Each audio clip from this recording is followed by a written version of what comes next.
the question for Rolly Black will have been, it certainly hit him in line. Is it going to do enough to hit leg stump? Watch it here, because it swings in a long way, doesn't it? I think that's going past leg stump. And you can see he's looking for a single because he thinks he's going to get a leg by. He's not really, with a deer in the headlights look, staring at the umpire. Usually in that situation, if they think they're out, they're going to be staring at the umpire frozen. He's looking at his partner the whole time, clearly convinced, well, it's a single that we're looking for here, and he doesn't have to worry about that.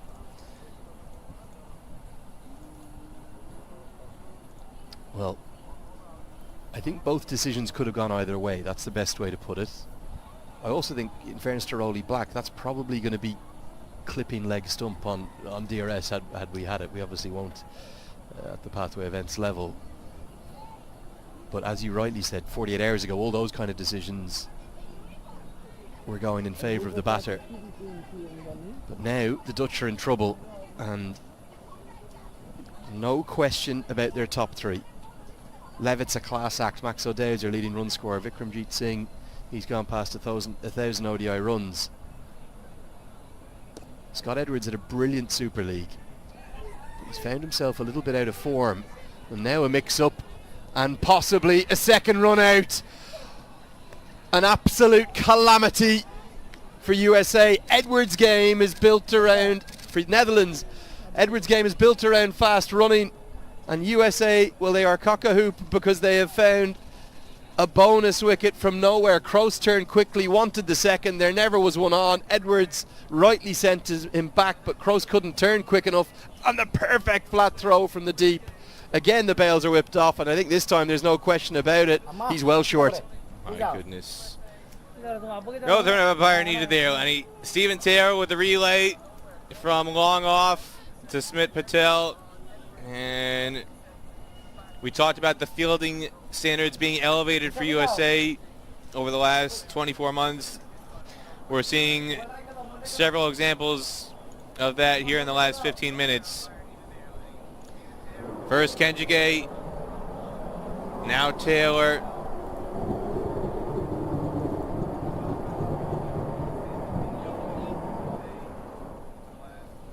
I think there's absolutely no doubt that this was a marvellous piece of fielding from Stephen Taylor. Cannot quite believe what we've just seen. In the course of 10 minutes, this game has been blown wide open. One run out that was a matter of inches. An LBW decision that's gone USA's way. And the Dutch, I think they're in all sorts of trouble here, Peter. Shariz Ahmed comes to the crease. There's a bit of rain in the air too. And USA, for me, they've deserved this. They've been really good. They've been professional. They've been athletic in the field.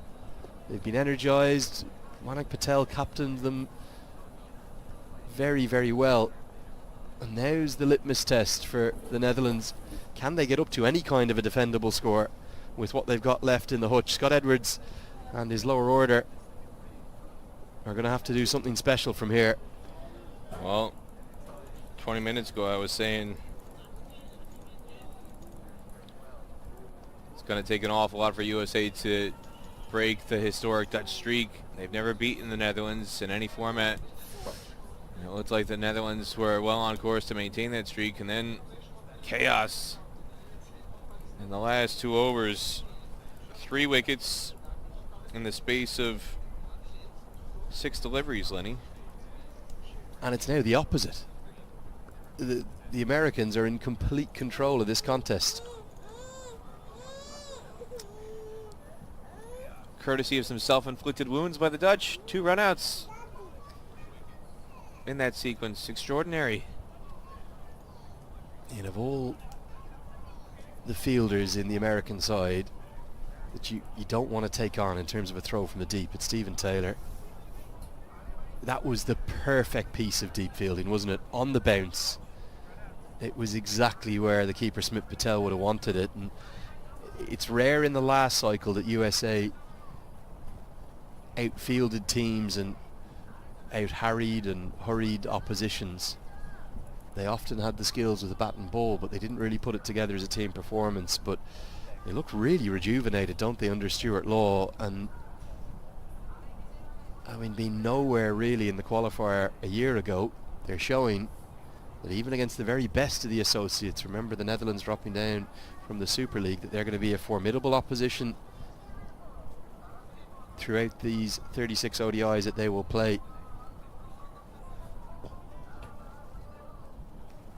And what's the approach now for the Netherlands, Peter? Because they've only got 17 overs left, and Scott Edwards will be acutely aware that there's not much left in the hutch. There is no Logan van Beek here. He's not in the squad. He's not available. There's no Bas de Leede here. Who's going to combine with him to get the Dutch up, firstly above 200? And surely they'll need more than that on this surface. Looks a good batting surface. Batting has gotten easier in the afternoon. All matches we've seen here so far.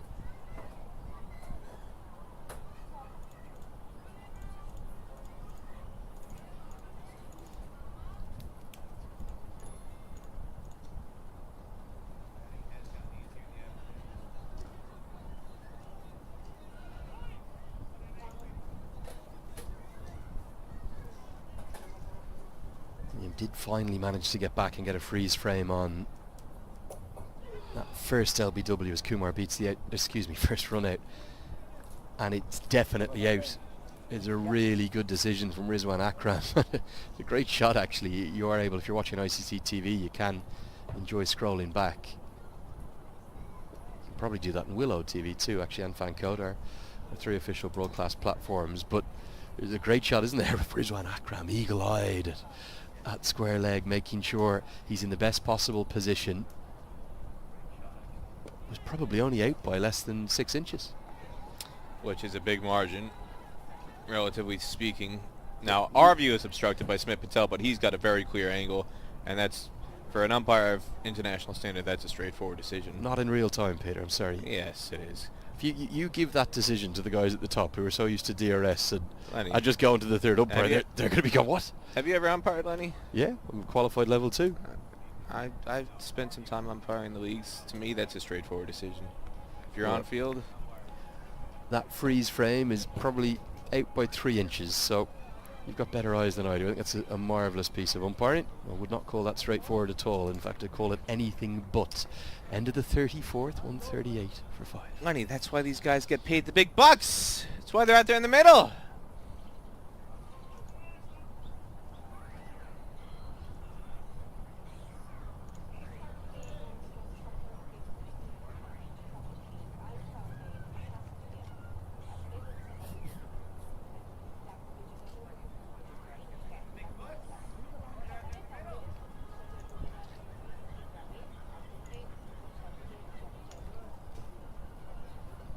Change in bowling, going to see Nosh Kenjige come in again. They're really blessed, aren't they, USA, the makeup of their playing 11s with Stephen Taylor. Even if he doesn't quite have the runs that they would like at the top of the order, because he'll offer you so consistently 5+ overs, I think many USA fans will feel he's under bowled. Plenty were asking why he only bowled 4 overs the other day against Canada. But if he's a banker for 5 to 10 overs, and you've now got Harmeet Singh and Nosh Kenjige as bankers for their allocation, Milind Kumar gets to bowl a few overs. When the pitch turns, like it is here at Voorburg, as it has throughout the 3 days, you're blessed with an array of options to squeeze the life out of the opposition, particularly when you get those 2 bonus runouts.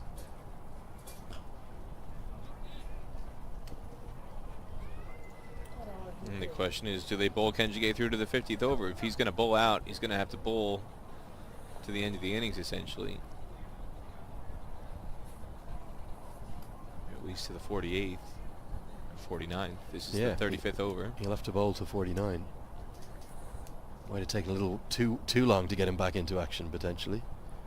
They're definitely going to bowl more than 30 overs of spin here. We have been calling for it all 3 matches, Lenny. We feel like the captains have sometimes made a mistake by going back to pace, even at the death. Scooped around the corner. It was the wrong line from Kenjige, and this is what you'll get from Edwards. An array of ramps and sweeps and reverse sweeps It wasn't a good delivery, but it was a very nicely executed shot, and there's almost some nervous applause from the Dutch crowd who are worried as to how their team are going.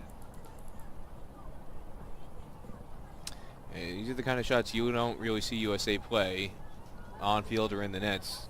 So if you're not used to bowling against this type of aggression in terms of the creativity and disruption against spinners, it can be challenging to come up against. Some of these guys would have faced in MLC. And now that one shot has sparked some conversations between Kenjigan and his fellow left-arm spinner Harmeet Singh. The vice captain Aaron Jones coming across as well. Manak Patel gesturing from fine leg saying, guys, come on, calm down. Let's not panic here. Manak is the one who's saying, let's not overthink it. All that action, Peter, has robbed us of our discussion of USA cricket selection. We'll come back to that in the second innings. I think there's too much going on in these last 15. Now looks for the reverse sweep. Smit Patel certainly brings one thing with the gloves behind the stumps. Very enthusiastic appealing. You could maybe argue that the scale and quality of that appeal helped nudge that decision over the line with Rolly Black. In terms of it not being a wide? No, the LBW decision, he was very vehement in his appeal. Euphoric almost. Well, I said it before, you don't ask, you don't get, Lenny. The person who gets the most no's gets the most yeses. Classic salesmanship. He's a good salesman behind the stumps. I will say, as a spin bowler, your relationship with your keeper is such a critical one. You think about the great ones, the Shane Warne, Ian Healy, and then Shane Warne, Adam Gilchrist relationship. England fans will talk about Graham Swan and Matt Pryor. The modern era, for India, your Jadeja, your Ashwin with your Dhoni. It's almost a telepathic relationship, isn't it? The keeper will inherently know what the bowler is trying to do, and every good spin bowler will want that level of support that Smit Patel has shown in his appeals. USA's over rate is exceptional. It's been the opposite of what we've had throughout the first two games. 35 overs have been bowled. It's 144 for 5. Peter, we're still 10 minutes away from the second drinks break, and USA are rushing through the overs, and they're crushing this Dutch first innings to death. Can the host find something in the final 15 here? Well, they're putting pressure on the Dutch in a variety of ways. With the wickets they've been taking and the speed between deliveries, speed between overs.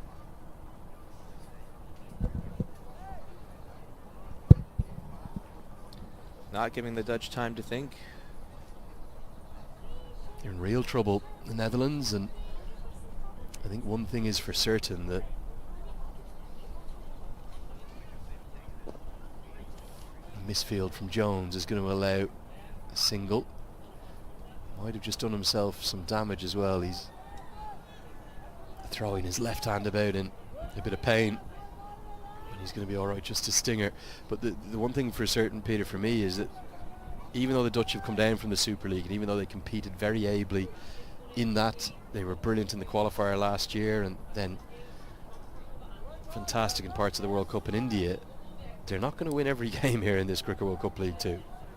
They're going to be tested at length by a variety of every single one of their 7 opponents in what's going to be, I think it's going to be a really competitive league, isn't it? It was in the first edition apart from PNG. Well, they're being tested in the field in ways we've rarely seen from USA. How often do you see singles being turned down like this in the ring against USA? USA historically a team that teams take singles at will in the ring. Slow to react, not short-handed, old, slow. This is a different version of USA. A much welcome version of USA that teams haven't produced in the field, in particular in the course of their history.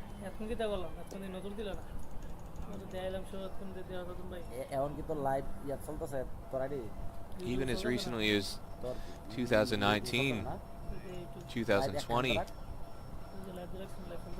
when you had Kareem Agor and Hayden Walsh Jr. leave the team, there was a noticeable drop-off. We're going to get to tiny bit of commentators' curse as we're talking about it, because USA have been so good, but this time it's a fumble from Singh that allows the second. I'm even just looking back at that LBW, Peter, the one of Wesley Baresi. Just before that ball, Baresi hit one to what was to mid-on. That was a regulation single, but Kumar sprinted across to his right, dived full stretch, almost Dipender Singh Airi-esque, saved the single, kept Baresi on strike, got him out next ball. And that's a hunger and quality that we probably haven't seen from USA a huge amount, certainly in the recent past. In ODI cricket anyway.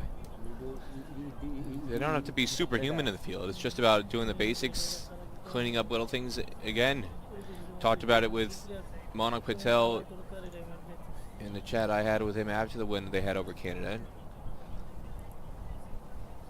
You don't necessarily need a one-handed catch. Oh, Lenny, what have we done? 2 in a row. Aaron Jones now the guilty party on this occasion. You're taking this one entirely, Peter. This is all on you, not on me. But you don't need a Stephen Taylor one-handed catch at slip. We're not talking about those like we saw against Pakistan in the World Cup. We're talking about like the catch we saw Shayan Jahangir take at deep square leg to get rid of Nicholas Curtin. We're talking about the catch that Abhishek Paradkar had at deep mid-wicket to dismiss Saad bin Zafar. We're talking about the catch that Milind Kumar took at long off to get rid of Dylan Haliger in the 48th over. Catches that might seem regulation are the types of chances that USA, as recently as 2-3 years ago, those are the ones that they would put down. And it's the straightforward chances at this level that USA would fumble quite often in the past. And having those be claimed now, suddenly the bowlers are a lot more confident. The bowlers don't have to feel like, oh, we've got to get bowled in LBW if we want to get wickets. Now they can trust their fielders. Brings a different level of confidence to a bowling unit. Yeah, I think certainly USA, probably of all 10 teams at the qualifier last year, they might make the case it was because of illness in the camp and a few difficulties they had down in Zimbabwe, but I thought they were the weakest of the 10 fielding teams there by a distance. It looks completely different a year on.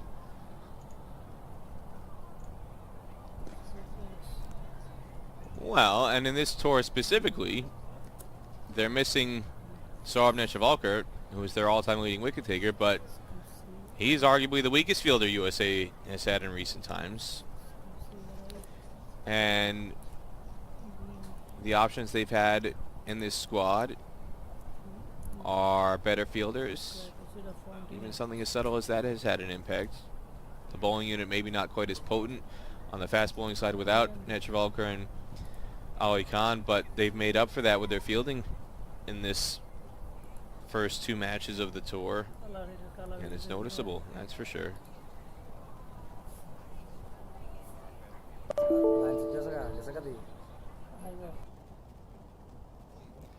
Not really turning many here, is he, Milind Kumar? They're kind of little